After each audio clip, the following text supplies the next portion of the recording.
कौन जगार अच्छा से आमको जानवा पड़े। मुझे कहवाई चाहे पापर अर्थ पाताले पापर अर्थ पाताले प्रवेश पापीर जीवन सेठारे नष्ट। पापर अर्थ पाताले प्रवेश परे पारे पाताल परे प्रवेश तेणु पापर अर्थ पाताले प्रवेश पापीर जीवन सेठारे नष्ट। कहीं विषय मुझे कारण आपण मैंने जिते आयुब पुस्तक तार 24 वर्गर तार 19 पद जिते पाठ करेंगे से लिखाई पापी मनुष्य को पाताल नष्ट धार्मिक मान नष्ट कर तेणु नर को निजर करने जीशु प्रवेश पाताले जाए। नर को निजर करने जीशु प्रवेश पाताले नर अर्थ आम मान को निज करने से पाताल प्रवेश करेंगे। जीशु ठारे नहीं पापर लेस पाताल करबनी विनाश। कारण आपण मैंने पाई पारे गला गीत गायला बहुत तृतीय करती तार 5 पर्वर 21 पदरे लिखाई ठारे पापर लेस मात्र जीशु ठारे पापर लेस मात्र नथिबा सकाशे पाताल ग्रास करिपारिला। पुणी चतुर्थ आम देखा मृत्यु पाताल गंजी शैतान हाथरू आनिबा जीशु रसाताल को गले प्रवेश। शैतान हाथ में कौन थिला मृत्यु और पाताल गंजी आईटा आम पाई पारे प्रकाशित वाक्य 1:18 पदे लेखा। किंतु आज आम मैंने देखा जे प्रभु जीशु आज कबरस्थ अच्छा कबर मध्य अच्छा किंतु कबर भिन्न अच्छा या कबर को से बाहरी जाइछले। कारण प्रभु जीशु जेतेबेले क्रूस ऊपर मरले तांकर द्वितीय बाणी कोन थिला द्वितीय बाणी कोन थिला आज मो सहित तुमे पारदेश उपस्थित हो। जीशु जेतेबेले प्राण त्याग करूछंती जीशुकर जीवन जेतेबेले जाउछि सेतेबेले से जाकी पारदेश उपस्थित होछंती। पारदेश कहले जहा कि अब्राहमकर घर बोली पवित्र बाइबल रे आमे माने हमर आलोचना हिसाब रे आमे ताहा बुझवा पे चेष्टा करि दाउ। कारण लूक पुस्तक रे आमे जानिछे धनी और लाजर विषय रे जे जेतेबेले धनी और लाजर उभय को खबर दिया गला किंतु दुही जनक पाए विश्राम स्थान अलग अलग जनकर विश्राम स्थान था अब्राह्मण कोल आउ जनकर विश्राम स्थान था नरकर चंद्र। तेणु जीशु जेतेबेले मृत्यु वरण कले सेतेबेले से पारदेश को गले। तो पारदेश को जो गले पारदेश जीवा समय तांको सहित कौन कौन घटना घटिला आपण माने देखि पारिबे। माथ्यू पुस्तक तार 27 पर्व तार 50 ରୁ 53 पद पाठ करंतु। कारण एटा को जानि छी कहि पारे किंतु पढिले अधिक बुझिबे बोली मु एटा कहूनी। कारण एई जगह रे जेतेबेले जीशुकर मृत्यु होछि मृत्यु हेला परे कोन होछि समाधि उन्मुक्त होछि। समाधि उन्मुक्त हेला परे साधु संत धार्मिक मान उठुछथि आ सेमाने करूछथि प्रभु जीशु का सहित पवित्र नगर रे प्रवेश करूछथि। माथ्यू 27 पर्व तार 50 ରୁ 53 पद जीशु पुनर्भारत जीशु डाकी प्राण त्याग कले किंतु जीशु उच्च स्वर रे डाकी प्राण त्याग कले।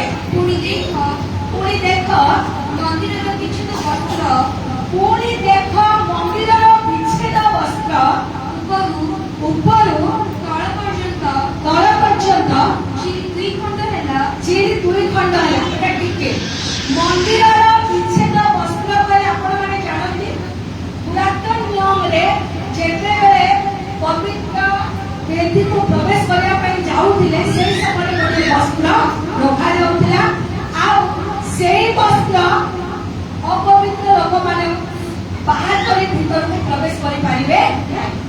किंतु प्रभु जीशु जेतेबेले मृत्युवरण कले सेतेबेले सेही विच्छेद वस्त्र कणे गला तळु परकु खसिगला। तार अर्थ सीधा सड़क परमेश्वर को सहित संपर्क स्थापन करबा सूच आमे सेही दिन सेतेबेले सेही छले आमे पाइ ପାଇପାରିଲେ। ତାପରେ ଆଉ ଭୂମିକମ୍ପ ହେଲା। ଆଉ ଭୂମିକମ୍ପ ହେଲା। ସମାନ ସବୁ ବିଦୀର୍ଣ୍ଣ ହେଲା। ଭୂମିକମ୍ପ ହେଲା ଅର୍ଥାତ୍ ଭୂମି ହଲିଲା, ଭୂମି ଫାଟିଲା, ଶୈଳ ଅର୍ଥ ପଥର ଗୁଡାକ ମଧ୍ୟ ଭାଙ୍ଗିଗଲେ, ଫାଟିଗଲେ, ଚୂର୍ଣ୍ଣ ହେଇଗଲେ। ତାପରେ ପୁଣି ପୁଣି ସମାଧି ସମୂହ ଅର୍ଥାତ୍ ଯୋଉ କବର ଗୁଡାକ ଥିଲା, ସେ କବର ଗୁଡାକ ଭିତରେ ଯୋଉମାନେ ମୃତ୍ୟୁବରଣ କରିକି ଶୋଇଥିଲେ, ଉନ୍ମୁକ୍ତ ହେଲା, ଖୁଲିଗଲା, ସେଟା ଅଟୋମେଟିକ ରାସ୍ତା ଫିଟିଗଲା। ତାପରେ ମହାନିଦ୍ରାଗ୍ରସ୍ତ ଅନେକ ସାଧୁ ଲୋକଙ୍କ ଶରୀର ଉତ୍ଥାପିତ ହେଲା। ପୁଣି ତାହାଙ୍କ ଉତ୍ଥାନ ଉତ୍ତାରେ ସେମାନେ ସମାଧିରୁ ବାହାରି ପୁଣ୍ୟ ନଗରୀରେ ପ୍ରବେଶ କଲେ ଓ ଅନେକଙ୍କୁ ଦର୍ଶନ ଦେଲେ। Praise the Lord. Hallelujah. Hallelujah. ଯୀଶୁ ଯେତେବେଳେ ମୃତ୍ୟୁବରଣ କଲେ, ଯୀଶୁ କାହାକୁ କହିଥିଲେ?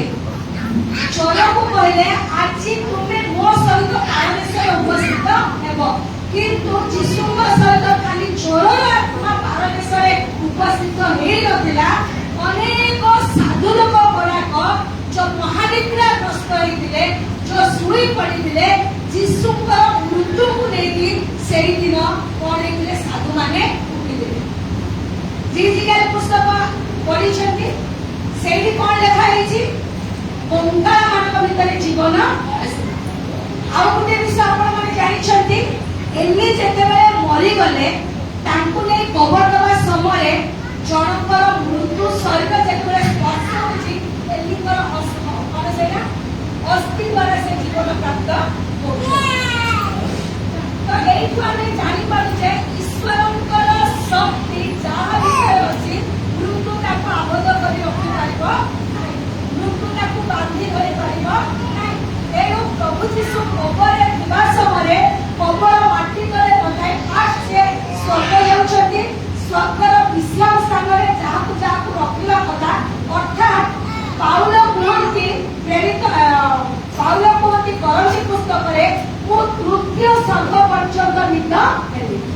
ତେଣୁ ପ୍ରଥମ ସ୍ୱର୍ଗ ହଉଛି ଛଅଟାକେ ପକ୍ଷୀମାନେ ଉଡୁଛନ୍ତି, ସେଇଟା ହଉଛି ଆକାଶ। ତାପରେ ବୈଜ୍ଞାନିକ ମାନେ ଯୋଉ ଗବେଷଣା କରିବା ପାଇଁ ଯାତ୍ରା କରୁଛନ୍ତି ଚନ୍ଦ୍ର ପୃଷ୍ଠକୁ, ସେଇଟା ଗୋଟେ ଆକାଶ ବା ସ୍ୱର୍ଗ। ପୁଣି ପରମେଶ୍ୱରଙ୍କର ଯୋଉ ସିଂହାସନ ଅଛି, ଯୋଉଠି ପରମେଶ୍ୱର ବାସ କରୁଛନ୍ତି, ସେଇଟା ହଉଛି ତୃତୀୟ ସ୍ୱର୍ଗ। ପକ୍ଷୀମାନେ ଯୋଉଟା ଉଡୁଛନ୍ତି ସେଇଟାକୁ ପ୍ରଥମ ସ୍ୱର୍ଗ କୁହାଯାଏ। ପୁଣି ଯୋଉଠି ବୈଜ୍ଞାନିକ ମାନେ ଯାତ୍ରା କରି ଗବେଷଣା କରନ୍ତି, ତାକୁ ଦ୍ୱିତୀୟ ସ୍ୱର୍ଗ କୁହାଯାଏ। ପୁଣି ଯୋଉଠି ପରମେଶ୍ୱରଙ୍କର ସିଂହାସନ ସ୍ଥାପନ ଅଛି, ସେଇଟାକୁ ତୃତୀୟ ସ୍ୱର୍ଗ ବୋଲି କୁହାଯାଏ। ଏଣୁ ଯୋଉ ସାଧୁ ସନ୍ଥ ଗୁଡାକ ମରିଛନ୍ତି, ଯୋଉମାନେ ଈଶ୍ୱରଙ୍କ ଉପରେ ବିଶ୍ୱାସ କରି ବିଭିନ୍ନ କଷ୍ଟ, ବିଭିନ୍ନ ଯାତନାକୁ ସହ୍ୟ କରି ଜଗତରେ ଥିବା ସମୟରେ ସମସ୍ତ ସୁଖ ସମୃଦ୍ଧିକୁ ତ୍ୟାଗ କରି ଈଶ୍ୱରଙ୍କର ଶରଣ ପଶିଥିଲେ, ସେମାନେ ଯୋଉ ମାଟି ଭିତରେ ଥିଲେ। ଏଣୁ ପରମେଶ୍ୱର ସେମାନଙ୍କୁ କଣ କଲେ? ନୂତନ ଶରୀର ଦେଇ ଆତ୍ମାରେ ଉତ୍ଥାପିତ କରିକି ପ୍ରଭୁ ଯୀଶୁଙ୍କ ସହିତ ପବିତ୍ର ନଗରକୁ ପ୍ରବେଶ କଲେ ବୋଲି ବାଇବେଲରେ ଲେଖା ଅଛି। Praise the Lord. Hallelujah. Hallelujah. ପୁଣି ଦ୍ୱିତୀୟରେ ଆମେ ଦେଖୁଛେ, ପ୍ରଭୁ ଯୀଶୁ ଯେତେବେଳେ କବର ମଧ୍ୟରେ ରହିଲେ, କବର ମଧ୍ୟରେ ସିଏ ନିଜକୁ ଆୟତ୍ତ କରିପାରିଲେ ନାହିଁ। କାରଣ ତାଙ୍କର କାର୍ଯ୍ୟ ସମ୍ପନ୍ନ କୋଉଥିପାଇଁ କରାଯାଇଛି? କାରଣ ପାପୀ ମଣିଷ, ମୁଁ ସେଥିପାଇଁ ଆଗରୁ କହୁଥିଲି ଆପଣମାନଙ୍କୁ, ନରକୁ ନିଜର କରିବା ପାଇଁ ଯୀଶୁ ପ୍ରବେଶିଲେ ପାତାଳେ ଯାଇ। ଆମ୍ଭମାନଙ୍କୁ ପ୍ରେମ କରିବା ସକାଶେ ସେ କୃଷ୍ଣ ଉପରେ ବା ମାଟି ତଳେ ଆବଦ୍ଧ ନ ହୋଇ ପାତାଳ ମଧ୍ୟରେ ସେ ପ୍ରବେଶ କଲେ। କାହିଁକି ପାତାଳକୁ ପ୍ରବେଶ କଲେ? କାରଣ ଆମେ ସମସ୍ତେ ଭଲ ଭାବରେ ଜାଣିଛେ, ନୋହଙ୍କ ସମୟରେ କେବଳ ପରମେଶ୍ୱରଙ୍କ ଉପରେ ବିଶ୍ୱାସ କରୁଥିବା କେତେ ପ୍ରାଣୀ ଜୀବିତ ରହିଲେ? ମାତ୍ର 8 ପ୍ରାଣୀ ଜୀବିତ ରହିଲେ। ଆଉ ବାକି ସମସ୍ତେ କଣ ହେଲେ? ଅବାଧ୍ୟ ସକାଶେ ଜଳରେ ସେମାନଙ୍କର ସମାଧି ହେଇଗଲା। ଏଣୁ ସେଇ ଅବାଧ୍ୟ ଲୋକମାନଙ୍କ ପାଇଁ ତା ସହିତ ଈଶ୍ୱରଙ୍କ ବିରୁଦ୍ଧରେ ଯାଇ ଦଳଗତ ଭାବେ ଈଶ୍ୱରଙ୍କ ସହିତ ଯୋଉ ଆନ୍ଦୋଳନ କରୁଥିବା ଲୋକମାନଙ୍କୁ ପରମେଶ୍ୱର କଣ କରିଛନ୍ତି? ନରକର ଅନ୍ଧକାର ଗହର ମାନେ ଗାତ ମଧ୍ୟରେ ବନ୍ଦୀ କରିକି ରଖା ଯାଇଅଛି। ସେଇ ବନ୍ଦୀ ଆତ୍ମା ମାନଙ୍କ ନିକଟକୁ ମଧ୍ୟ ଯୀଶୁ ଯାଇଛନ୍ତି। ଆପଣମାନେ ଏଇଟା ପାଇପାରିବେ ପ୍ରଥମ ପିତର 3 ପର୍ବ 19 ପଦ ପାଇପାରିବେ। ପୁଣି ପ୍ରଥମ ପିତର 4 ପର୍ବର 6 ପଦରେ ଏଇଟା ଲେଖା ହେଇଛି ଯେ ଯୀଶୁ ମୃତମାନଙ୍କ ମଧ୍ୟକୁ ଯାଇ ମଧ୍ୟ ପ୍ରଚାର କଲେ। କିନ୍ତୁ ଏଇଠି ହୁଏତ କାହାର କେମିତି ଆଲୋଚନା ହବ, କାରଣ ମୃତ୍ୟୁ ଲୋକମାନଙ୍କ ଭିତରେ ସେ କଣ ପ୍ରଚାର କରିଥିଲେ? ସେ ଏହା ପ୍ରଚାର କରିଥିଲେ ଯେତେବେଳେ ଆଦମ ହବାଙ୍କୁ ଘାଗରା କଣ ଡିମ୍ବୁରି ବୃକ୍ଷର ଘାଗରାର ବସ୍ତ୍ରକୁ ପରମେଶ୍ୱର ଛଡେଇକି ଚର୍ମର ବସ୍ତ୍ର ଦେଲେ। ଚର୍ମର ବସ୍ତ୍ର କେମିତି ସେ ଉତ୍ପନ୍ନ କଲେ? ଗୋଟେ ନିରୀହ ମେଷକୁ ଗୋଟେ ନିରୀହ ପଶୁକୁ ବଧ କରିକି ତାର ବସ୍ତ୍ର ତାର ଚର୍ମକୁ ବସ୍ତ୍ର ରୂପେ ଏମାନଙ୍କୁ ପରିଧାନ କରାଯାଇଥିଲା। ମାନେ ସେଇଠୁ ମଣିଷ ପାଇଁ ପ୍ରଭୁ ଯୀଶୁଙ୍କ ବିଷୟରେ କଣ ହେଇଥିଲା? ପ୍ରଭୁ ଅଲରେଡି ଦେଇ ସାରିଥିଲେ ଯେ ତମମାନଙ୍କ ନିମନ୍ତେ ଜଣେ ନିରୀହର, ଜଣେ ପବିତ୍ର ବ୍ୟକ୍ତିର, ଜଣେ ନିଷ୍ପାପ ବ୍ୟକ୍ତିର ବଳି ହବାର ଅଛି। କାରଣ ତମ ପାପ ପାଇଁ ରକ୍ତର ମୂଲ୍ୟ ଦେବାର ଅଛି। ଏଣୁ ସେଇ ସମୟରେ ଯୀଶୁ ଯୋଉ ପାତାଳକୁ ଯାଇଛନ୍ତି ସୁନିଶ୍ଚିତ ଭାବରେ ସେ ଏଇ କଥା କହିଥିଲେ ଯେତେବେଳେ ପିତା ଏଦନ ଉଦ୍ୟାନରେ ହବା ଆଦମକୁ ଶିକ୍ଷା ଦେଇକି ଯୋଉ ନିଷ୍ପାପ ମେଷକୁ ବଧ କରି ତାର ଚର୍ମର ବସ୍ତ୍ର ପିନ୍ଧା ଯାଇଥିଲା, ସେଇ ସମୟରେ ତମେ ମାନେ ବିଶ୍ୱାସ କଲ ନାହିଁ। ନହ ମଧ୍ୟ ଚିଲେଇ ଚିଲେଇ ଚିଲେଇ ଚିଲେଇ ପ୍ରଚାର କଲା ଯେ ପରମେଶ୍ୱର ଯାହା କରିଛନ୍ତି ତାହା ଘଟିବ। କାରଣ ଈଶ୍ୱରଙ୍କ ପାଖରେ କଣ ଲେଖା ହେଇଛି? ଈଶ୍ୱରଙ୍କ ମୁଖ ନିର୍ଗତ ବାକ୍ୟ ଶକ୍ତିହୀନ ହବ ନାହିଁ। ଯାହା ନିର୍ଗତ ହେଇଛି ତାହା ଫଳପ୍ରଦ ହବ, ତାହା ଫଳିବ, କିନ୍ତୁ ନିଷ୍ଫଳ ନୁହେଁ। ଆଉ ସେଇ ସମୟରେ ତମେ ମାନେ କଥା ଶୁଣିଲ ନାହିଁ। କାରଣ ଯୋଉ ପାତାଳ, ଯୋଉ ଅଗ୍ନିମୟ ହ୍ରଦ, ଯୋଉ ଯନ୍ତ୍ରଣାର ସ୍ଥାନକୁ ମୁଁ ଆସିଛି ସେଇ ଯନ୍ତ୍ରଣାର ସ୍ଥାନ ମତେ ଆବଦ୍ଧ କରିପାରିବ ନାହିଁ। କାରଣ ମୋ ଠାରେ ପାପ ନାହିଁ। ସେଥିପାଇଁ ମୁଁ ଆପଣମାନଙ୍କୁ କହୁଥିଲି ପାପର ଅର୍ଥ ପାତାଳେ ପ୍ରବେଶ, ପରେ ପାତାଳ ପରେ ପ୍ରବେଶ। ପାପୀ ଯେମିତି ହେଲେ ବି ପାତାଳେ ପ୍ରବେଶ କରିବ। ଯୋଉଟା କି ଗୀତ ସଂହିତା 89 ତାର 48 ଲେଖା ହେଇଛି ମୃତ୍ୟୁ ଆଉ ପାତାଳ ନ ଦେଖି ଏମିତି କୌଣସି ମଣିଷ ଦୟାରେ ରହିବ ନାହିଁ। ସମସ୍ତଙ୍କୁ ମୃତ୍ୟୁ ସହିତ ପାତାଳକୁ ଯିବାକୁ ପଡିବ।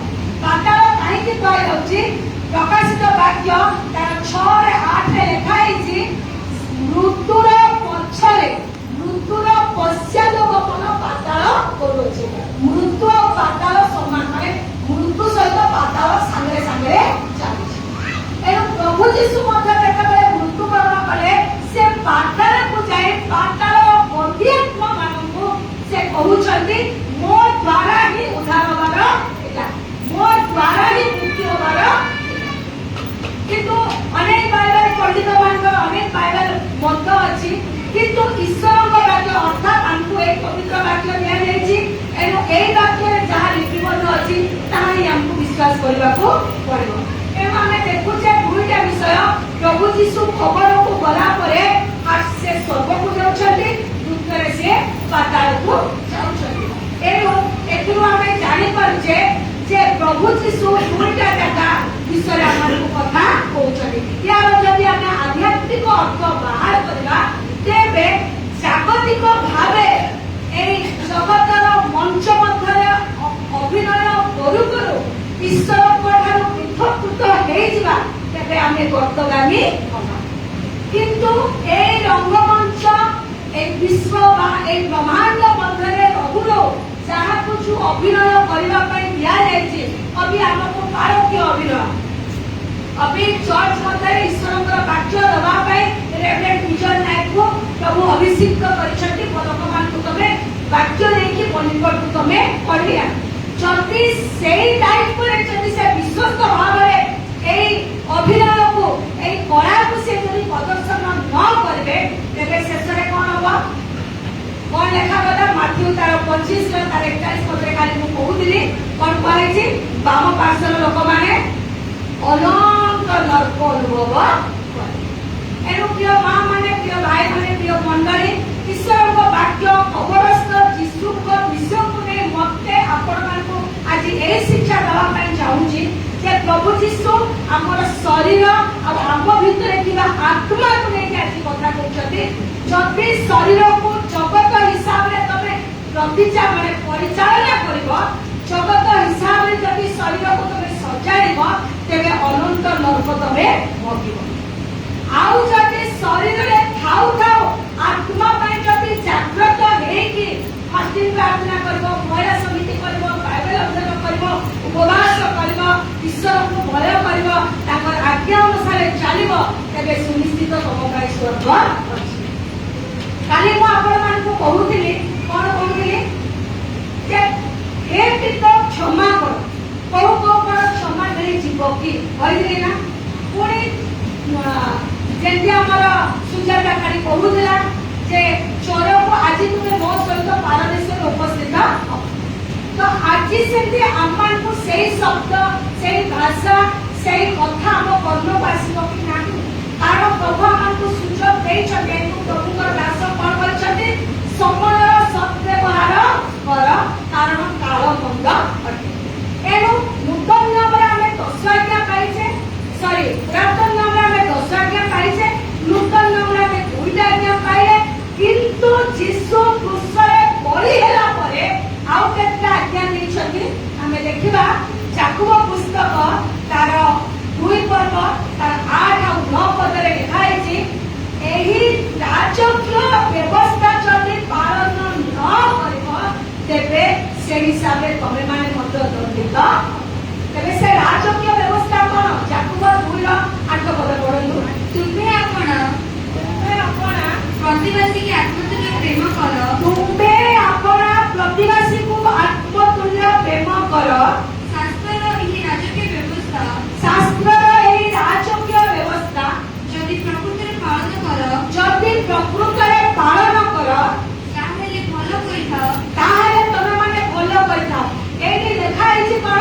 ତମ ପ୍ରତିବାସୀକୁ ଆତ୍ମତୁଲ୍ୟ ପ୍ରେମ କର। ଏହା ହଉଛି ରାଜକୀୟ ବ୍ୟବସ୍ଥା, ରାଜା ମାନଙ୍କ ଦ୍ୱାରା ନିର୍ଦ୍ଧାରିତ ଏହି ଆଜ୍ଞା, ଏହି ନିୟମ ତିଆରି ହେଇଛି। ଯଦି ଏହା ତମେ କରୁଛ ତ ଭଲ କଥା, ଏଥିରେ ତମମାନଙ୍କର କିଛି ଅସୁବିଧା ହବ ନାହିଁ। କାରଣ ପ୍ରଭୁ ଯୀଶୁ 2ଟା ଆଜ୍ଞା ଦେଇଥିଲେ। ଆପଣ ଈଶ୍ୱରଙ୍କୁ ତମେ ସର୍ବସ୍ୱ ଦେଇ ପ୍ରେମ କର। ଦ୍ୱିତୀୟରେ କୁହାଗଲା ତମେ ପ୍ରତିବାସୀକି ଆତ୍ମତୁଲ୍ୟ ପ୍ରେମ କର। ଆଉ ଯେତେବେଳେ ପ୍ରତିବାସୀକୁ ଆତ୍ମତୁଲ୍ୟ ପ୍ରେମ କର ବୋଲି କୁହାଯାଉଛି, ସେହି ସମୟରେ ଶାସ୍ତ୍ରୀ ମାନଙ୍କ ଭିତରେ ଜଣେ ଆସିକି କହୁଛନ୍ତି, କଣ କହୁଛନ୍ତି ଯେ ମୋର ପ୍ରତିବାସୀ କିଏ? ଆଉ ସେଇଠି ପ୍ରଭୁ ଯୀଶୁ ବହୁତ ସୁନ୍ଦର ଦୃଷ୍ଟାନ୍ତ ଦ୍ୱାରା 3 ଜଣ ବ୍ୟକ୍ତିଙ୍କ ଦ୍ୱାରା ବୁଝେଇ ଦେଲେ। ଯିଏ ଏ ଘା ହେଇକି ପଡିଥିବା ଖଣ୍ଡିଆ ଖାବରା ଲୋକର ସେବା କରୁଛି, ସିଏ ହଉଛି ତାର ପ୍ରତିବାସୀ। ପ୍ରେଜ୍ ଦ ଲର୍ଡ, ହାଲେଲୁୟା, ହାଲେଲୁୟା। ତେଣୁ ପ୍ରଭୁ ଯୀଶୁ ଯେତେବେଳେ ମାନେ ମାଥ୍ୟୁ 25 ପଦ ଯେତେବେଳେ ଆମେ ପଢୁଛେ, ସେଇଠି ଲେଖା ହେଇଛି କଣ? ଅନେକ ଲୋକ କହୁଛନ୍ତି ପ୍ରଭୁ ଆମେ ତମକୁ କେତେବେଳେ ଖାଇବାକୁ ଦେଇଥିଲୁ, ଆମେ ତମକୁ କେତେବେଳେ ପିନ୍ଧିବାକୁ ଦେଇଥିଲୁ, ଆମେ ତମକୁ କେତେବେଳେ ସମ୍ଭୁଳିଥିଲୁ। କିନ୍ତୁ ସେଇ ଜାଗାରେ ଯୀଶୁ କଣ କହୁଛନ୍ତି? ମୋ ପ୍ରତି ନାହିଁ, କିନ୍ତୁ ଏଇ କ୍ଷୁଦ୍ର ପ୍ରତି କରିଥିବା ସକାଶେ ତାହା ତୁମେ ମୋ ପ୍ରତି କରୁଅଛ। ଏଣୁ ଏଇଟା ହଉଛି ରାଜକୀୟ ବ୍ୟବସ୍ଥା। ଦୁଃଖୀ, ଅନାଥ, ବିଧବା, ଦରିଦ୍ର, ନିରୀହ ମାନଙ୍କୁ ଆମେ ଆହା କରିବା ଦରକାର। ତାଙ୍କ ଦୁଃଖ ସମୟରେ ତାଙ୍କୁ ଛାଡ଼ିକି, ତାଙ୍କୁ ପଛରେ ପକେଇକି ଆମକୁ ଆଗକୁ ବଢିବାର ନାହିଁ। କାରଣ ଆମେ ସମସ୍ତେ ଭଲ ଭାବରେ ଜାଣିଛେ ଦୁନିଆରେ ମାତ୍ର 2 ଦିନ, କିଏ କିଛି ଆଣିଲେ, କିଏ କିଛି ନେଇକି ମଧ୍ୟ ଯାଇପାରିବା ନାହିଁ। ଏଥିପାଇଁ ବୋଲି ମତେ ଆପଣ ମାନଙ୍କୁ ଈଶ୍ୱରଙ୍କ ବାକ୍ୟ ଏଇ କଥା କୁହେ। କିନ୍ତୁ ଏଇଟା ପୃଥିବୀର ସୃଷ୍ଟି ଯେବେଠୁ, ମଣିଷର ଜନ୍ମ ଯେବେଠୁ, ପରମେଶ୍ୱରଙ୍କର ଆଜ୍ଞା ମଧ୍ୟ ସେବେଠୁ। କିନ୍ତୁ ଆମେ ସମସ୍ତେ ଭଲ ଭାବରେ ଜାଣିଛେ ଏ ଦୁନିଆ 2 ଦିନ, ତଥାପି ଆମ ଜୀବନକୁ ଲୋଭ ଗଲା। ପୁଣି ଆମେ ଆଉ ଥରେ ଦେଖିବା ତାର 9 ପଦ। ତାହେଲେ ଭଲ କରିଥାଅ, କିନ୍ତୁ ଯଦି ମଣିଷର ମୁଖାପେକ୍ଷା କର, ତାହେଲେ ପାପ କରୁଅଛ।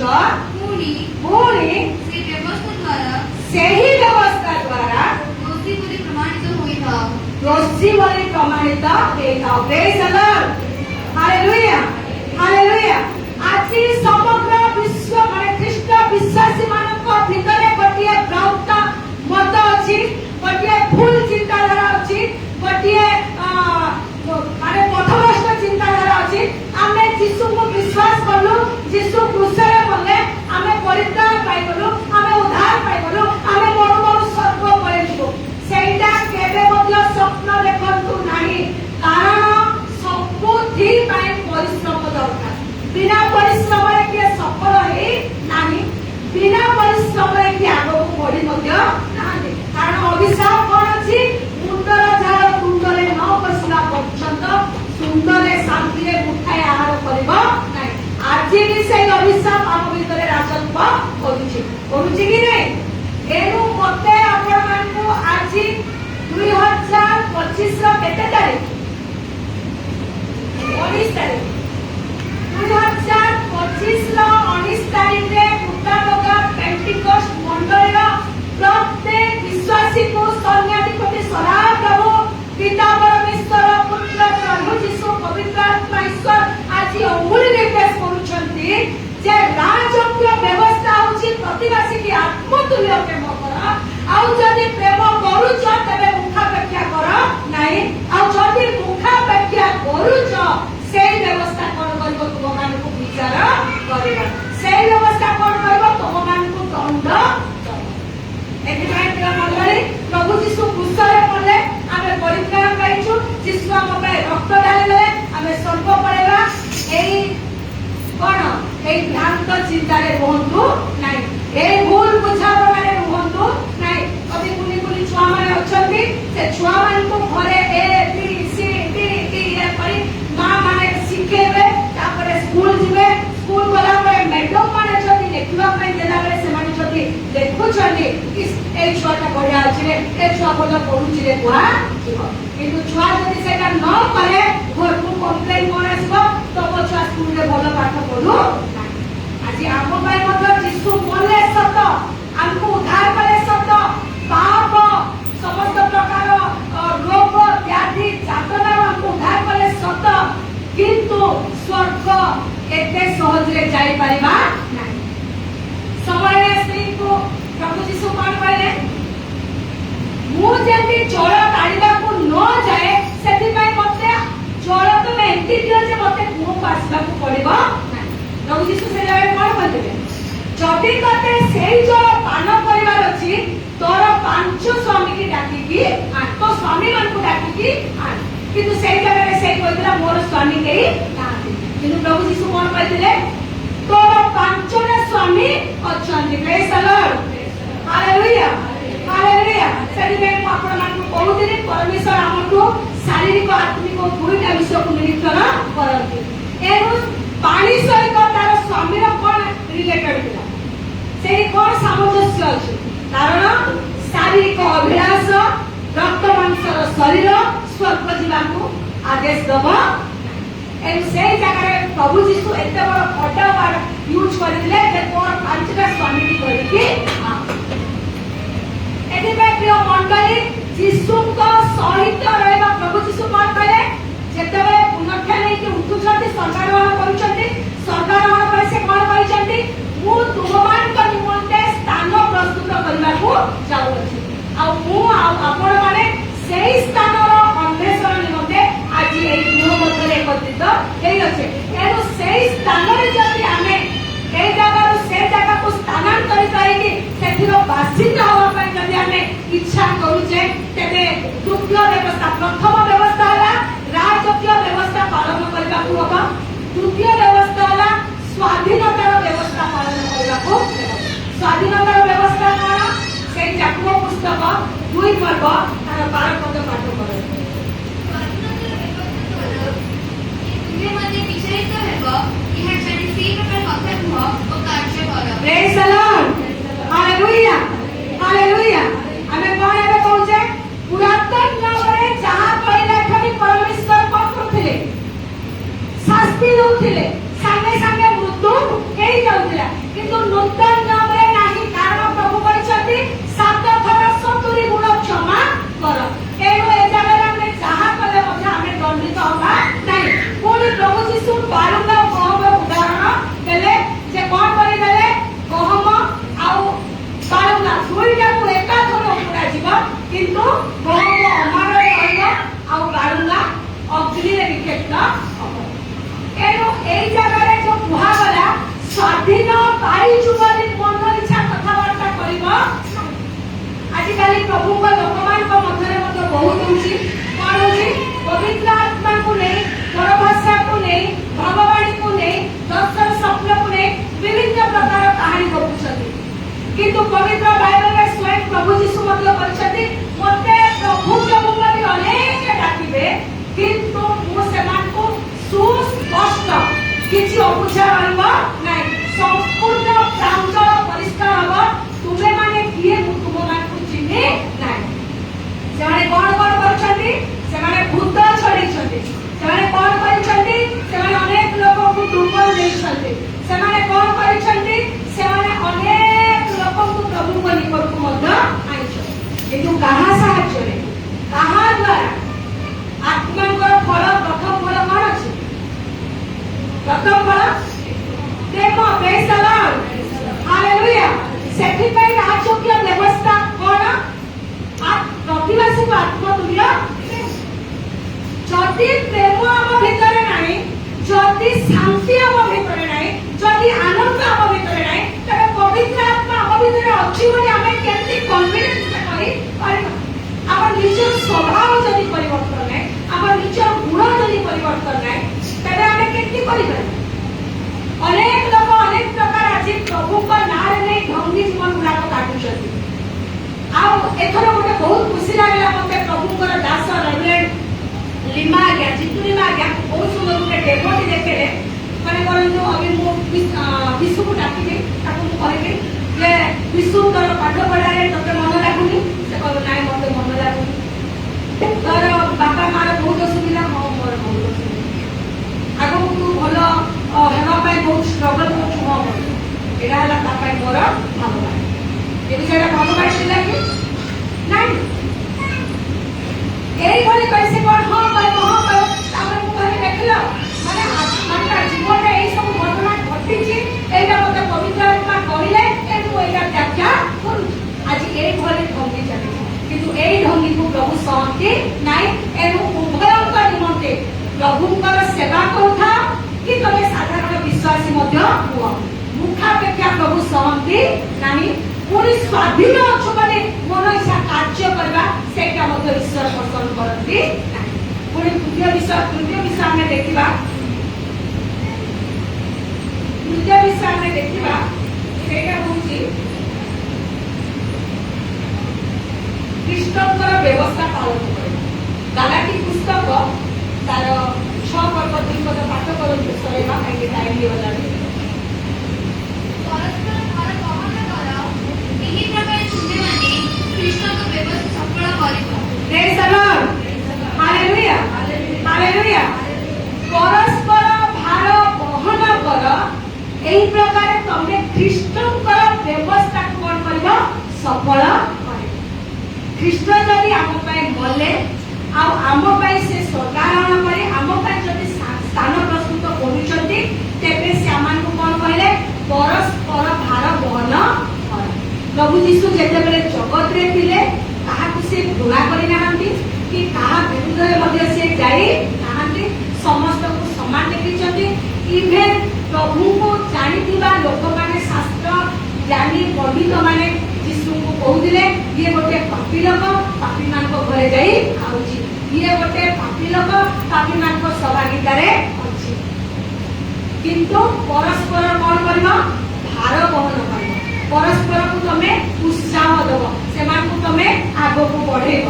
ଏଣୁ ପ୍ରିୟ ମଣ୍ଡଳୀ ସ୍ୱର୍ଗ ଯିବା ପାଇଁ ଯଦି ଆମେ ଚାହୁଁଛେ ମାର ଉଦ୍ଭବ ଆଜି ପର୍ଯ୍ୟନ୍ତ କେତେ ଯେ ଗୁଠାରେ ପାଳନ କଲେ କେତେ ଯେ କବରସ୍ଥ ଯୀଶୁଙ୍କ ବିଷୟରେ ଆମେ ଶୁଣିଛେ ସେ ସବୁକୁ ଭୁଲି ଯାଆନ୍ତୁ। କିନ୍ତୁ ଆଜି ପବିତ୍ର ଆତ୍ମା ପରମେଶ୍ୱର ମତେ ଆପଣମାନଙ୍କୁ ନାମ ଧରି ଧରି ଏଇ କଥା କହୁଛନ୍ତି ରାଜକୀୟ ବ୍ୟବସ୍ଥା ଯଦି ପାଳନ କରିବ ତେବେ ତମ ପାଇଁ ଜୀବନ ପୁସ୍ତକରେ ନାମ ରହିବ। ଯଦି ସ୍ୱାଧୀନତାର ବ୍ୟବସ୍ଥାକୁ ଅପବ୍ୟବହାର ନ କରିକି ଯୁକ୍ତି ସଙ୍ଗତ ମାନେ ପ୍ରଭୁଙ୍କର ଗୌରବ ସକାଶେ ସ୍ୱାଧୀନତାକୁ ବ୍ୟବହାର କରିବ ତେବେ ଜୀବନ ପୁସ୍ତକରେ ତୁମର ନାମ ରହିବ। ପୁଣି ଖ୍ରୀଷ୍ଟଙ୍କର ବ୍ୟବସ୍ଥା ପରସ୍ପର ଭାର ବହନ କରିବ। ଜଣେ ଦୁର୍ବଳ ହେଲା ମୁଁ ସଫଳ ହେଲି ବୋଲି ଗର୍ବ ଉପରେ ରାଜତ୍ୱ କରିବାର ନାହିଁ। ତେଣୁ ସେହି ସବୁ ଆଜ୍ଞାକୁ ପାଳନ କରିବ ତେବେ ଆଜି ଜୀବନ ପୁସ୍ତକରେ ନାମ ରହିବ। କାରଣ ପ୍ରକାଶିତ ବାକ୍ୟ କଣ? ମଣ୍ଡଳୀ ପାଇଁ ଶେଷ ପୁସ୍ତକ ବାକ୍ୟ। ଆଉ ସାତ ମଣ୍ଡଳୀ ଅର୍ଥାତ୍ ପୃଥିବୀର ସବୁ ମଣ୍ଡଳୀ ପାଇଁ ସେ ବାକ୍ୟ ଅମୂଲ୍ୟ ନିର୍ଦ୍ଦେଶ କରେ କଣ କରେ? ଯାହାର ନାମ ଜୀବନ ପୁସ୍ତକରେ ନାହିଁ ସିଏ କଣ ହବ? ଅଗ୍ନିମୟ ଅନନ୍ଦରେ ନିକ୍ଷିପ୍ତ ହବ। ଆଉ ସେଇ ଅଗ୍ନିମୟ ଅନନ୍ଦ କଣ? ଦ୍ୱିତୀୟ ମଣ୍ଡଳୀ ବାକ୍ୟର ଗଭୀରତା ବୁଝିବା ପାଇଁ କେବଳ ପବିତ୍ର ଆତ୍ମା ହିଁ ସାହାଯ୍ୟ କରିବ।